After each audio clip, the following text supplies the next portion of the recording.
Welcome back. It is Saturday, April 15th, and the MLB. Our three favorite picks are on the way. I'm Austin, joined by Logan. Let's recap yesterday. Another solid winning day. We've been on a really good start to start the year. Your Rays versus Blue Jays under 9.5. That was sweaty, look. We won't lie in. I know you were splitting it out. We split it out on stream, and you called the Blue Jays money line. They ended up ruining that Rays streak for 13 straight wins to open the year. Our no-run first inning was another sweat. We'll have another stream probably today. And Ohtani gets us one base, but we needed two. Either way, still another winning day. Let's keep it going today. If you are new, go do us a favor. Go down below, hit that subscribe button, drop a like too. If you want to drop your favorite picks, we certainly would love to see those. Now, we have talked about this offer on DraftKings before. It's available to new users. You can sign up. You can get a $5 money line bet, and you can get $150 on any team today. Doesn't matter how juiced their money line is. All you got to do is sign up at the top link in the description. Make a $5 money line bet on any team today in the MLB or in any sport. You get $150 in site credits if that team wins. Take advantage of it. All the details down below in the description. Now, Logan, let's get back to you though. You're on a hot streak. You're 10-2 in your last 12. Saturday, I heard you got a 1.5 unit player, second of the year. Can you keep those undefeated? What you got for the people today? Yeah, you know what? I'm testing the hot streak a little bit. We're testing Logan's line reading as well. I'm going to the White Sox versus Orioles game, and I'm taking the White Sox on the money line in this one for 1.5 units, as Austin mentioned. It is my second 1.5 unit play. Plus 100 odds on FanDuel is currently your best value. Now, the line is probably going to change wildly on this one. And if it doesn't, well, then I'd make it a 10 unit play because the public loves them some Orioles, right? That's to be expected, right? The line is honestly too good for me to pass up on this one, though, right? Because look, when you do line reading, you have to say, like, what do the books want you to pick? The line closed on Friday as near identical to this, right? The Orioles were minus 120 favorites. White Sox were like plus 100-ish on the money line, and the Orioles ended up winning. And that was one of those games that I almost looked at and said, I wonder if the White Sox could win that one. Well, the Orioles did walk away with the win. I would be actually pretty shocked doing some line reading if the same outcome does happen again today. Now, much better pitching option for the White Sox today. Michael Kopech starts for the White Sox. 6 innings pitched, 1 earned run. 4 2/3 innings pitched, 7 earned runs. So he's had two completely opposite performances. Yes, he is a bit of up and down pitcher. Yes, he is a bit an erratic pitcher. But the 7 earned run performance was just an absolute train wreck, right? Giving up 5 home runs in one start is a statistical anomaly, right? It just shouldn't happen to an MLB pitcher. And I think Kopech's a lot better than that. He is a strikeout specialist. When he's missing bats, he's one of the best, most elite strikeout pitchers in the league. Baltimore, we know they're a swing and a miss team, right? That's one of their weaknesses, 27th in strikeouts. Some of these Baltimore hitters versus Kopech as well don't have all the great splits, right? Ryan Mountcastle, friend of the program, friend of Austin and I's, 0 for 4 with a strikeout. You know Ryan ain't seen a pitch he never liked, so he'll be swinging, and Kopech hopefully will be able to get chases on him. Santander, 0 for 4 with 3 strikeouts. And Cedric Mullins only 1 for 3. So those are what I consider more of the more potent offensive weapons. Rutschman is also 1 for 3 against Kopech. But I really just see Kopech being able to get his way through the order. And I think he's actually going to get some run support today, right? Because that's the big question mark. Can this very streaky White Sox offense score? And I think off Kyle Gibson today they do. Gibson, if you look at the stats, pretty mediocre, right? 3.44 ERA, 1.15 whip. We've seen Gibson give up the hit parade, right? We bet baseball last season, right? Gibson, one of those pitchers that will just be humming along, and then boom, one inning will come, and just before you know it, you look up on the board, 4 or 5 runs in one inning for the opposite team, right? Walks are also creeping into Gibson's last start. He gave up 3 walks.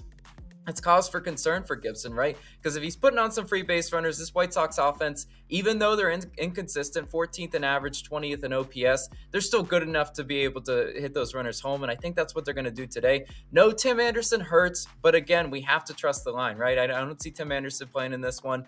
And again, it's just kind of baiting you to take the Orioles, right? Orioles also much better bullpen, 15th in bullpen ERA. White Sox atrocious, rocking that 30th in bullpen ERA. They sold them the game yesterday. I doubt this line be in a very similar position. I doubt it reflects a similar performance from this bullpen. We know how Major League Baseball works. One day your bullpen sells, the other it's the best thing on earth.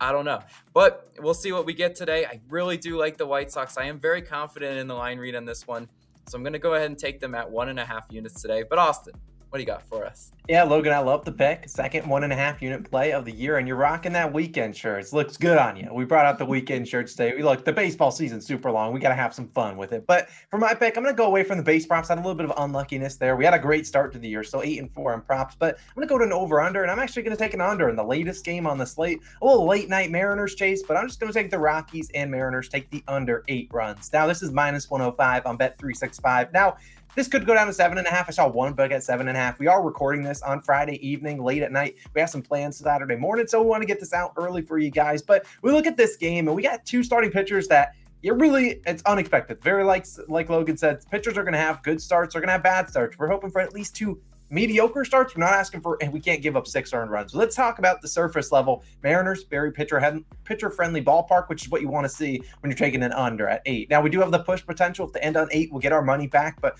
hopefully it goes below and they go for 7 or less. Now, let's talk about George Kirby. He's going to start for the Mariners offense. He's got to hold it down. He enters with a 4.36 ERA and a 1.45 whip. Now, 2 starts, very similar to Kopech, like Logan was talking about. Up and down, 4 1/3 innings pitched, 4 earned runs versus the Los Angeles Angels, and then 6 innings pitched, 1 earned run against a very good Guardians team. So we've seen Kirby go up and down before. This happens. He does have the capability to strike out batters, which is what you want to see. He can miss bats, which if he gets himself into jams, this Rockies team is capable of striking out. And we know the Rockies offense. It happened last year, happened every year. It feels like this team is so hit or miss when they're on the road, especially. You look at this season. Colorado batting 298 at home. Obviously, Coors Field helps them out there. 239 on the road. The bats just haven't been traveling, and that stayed true this year. We also know once Kirby comes out of the game, this Mariners bullpen, top 10. This is a very good team. This team can come out. Maybe Kirby gives up 2 or 3 runs. This bullpen can come in and really shut down this Rockies team. They have a lot of capable guys. If this is a close game, they'll try out their best relievers too, which is good for us. And I think this is a close game, probably a 1 or 2 run game at the end of the day. And look, Kirby's going to go his 5, maybe 6 innings if we get a good outing out of him. But the bullpen can come in here and hold it down. Now, on the other side for the Rockies, we're going to need their pitching to step up. And it starts with Brian Feltner, who will start for him. Now, Feltner, if you look at his stats, like, 7.45 ERA, 1.86 whip. Yeah, it hasn't been great. 2 starts this year, 4 2/3 innings pitched, 5 earned runs against the Dodgers, 5 innings pitched, 3 earned runs against the Washington Nationals. Sure, they're not great. He struggled with walks, 8 walks through 2 games. Is that bad? Well, I'm here to tell you it's not good, but like we've said again, this is an MLB pitcher. He's capable of good starts. Did not have a great spring, so he's due a good start, if you will. People were fading Jose Barrios all yesterday. Barrios, yeah, look what happened for all the people that bet Rays. It's just not how it works. They're an MLB pitcher. He's capable of it. And just if you're concerned about the walks, Seattle drawing the 6th fewest walks this season. Seattle also not getting the hits when they need them. They have allowed the 5th most runners in scoring position left on base so far this season. They're not getting the timely hits. And as we've talked about, when you're betting overs and unders, there's going to be run opportunities most often. It comes down to can the teams get those manageable, those hits in the timely manner. 2 outs, you got runners on 2nd and 3rd, like we had in our no-one first inning on Friday. The Mets didn't get it done, and hopefully the Mariners do not get it done either. Feltner will put some guys on base, but I just don't trust a lot of this Mariners lineup. They got guys at the bottom of this lineup that are not batting all too well. They got batting averages in the 100s. So, look, the Rockies, I'm not going to lie to you, don't have a great bullpen ERA, but look, this is a low over-under. Obviously, their bullpen ERA is very inflated because of playing in Coors Field. I think this is a low over-under. I mean, they're putting 2 guys out here with decently high ERAs. It's not like we got guys with a 0 and a 1 ERA with an over-under at 8. They're guys with a 7 and almost a 5 ERA. I like the under in this spot. Give me the under 8 runs. I'll be taking that as my favorite pick of the day. But Logan, the music's starting. You know what time it is. No one First Nation. No, Nerfy Nation. The flags are out. We're flying them. We're going for a 5th straight winter day. All the people that were at our Friday live stream, we appreciate it. We're able to combine and cash out with you all, wave these flags. Today we're going to a good one, and we're going to be probably live for this one as well. It is the Brewers and Padres, no one first inning, minus 117 on Barstool. As a reminder, this is how you take the under 0.5 runs in the first inning. NRFI stands for no run first inning. Now, we are aiming for 5 straight. And I'm going to be honest, if you bet the Nerfy in both of the games so far in the series, you're a good 0-2. So they're due a no-one first inning, but I really do like the 2 pitchers trotting out here today. Now, to start us off, we'll have Seth Lugo for the Padres, and he's 2-0 this season on no-one first innings. He's been dialed in. Now, the Brewers, our team, they just scored 5 runs in the first inning yesterday. They scored a couple runs in the first inning 2 days ago. This is a team still tied for 25th and first inning runs. Not a very good offense, always swinging for the fences here. I think Lugo has the strikeout pitches. He can get us through this first half of the order. He can get down these Brewers guys. Who's going to take us home in the bottom half, Logan? Yeah, Freddie Peralta should take us home for the Brewers, right? 2-0 on Nerfies this year, which we like to see. Both these two starting pitchers have yet to allow a first inning run. I'm not jinxing it, just pointing it out, right? San Diego 7th in first inning runs at home. They're a decent offense at scoring runs at home, but again, that is a pitcher-friendly ballpark, and I do expect runs to be kind of hard to come by in this game. Over/under set to 7.5 or even 8 on some books, right in the range that we normally like to pick these. I really think these two pitchers are going to get it done for us, Austin. What do we say? Don't let us get hot on Nerfies. And Nerfy Nation, I kind of feel the tides turning. We're finally getting some of that luck to go our way.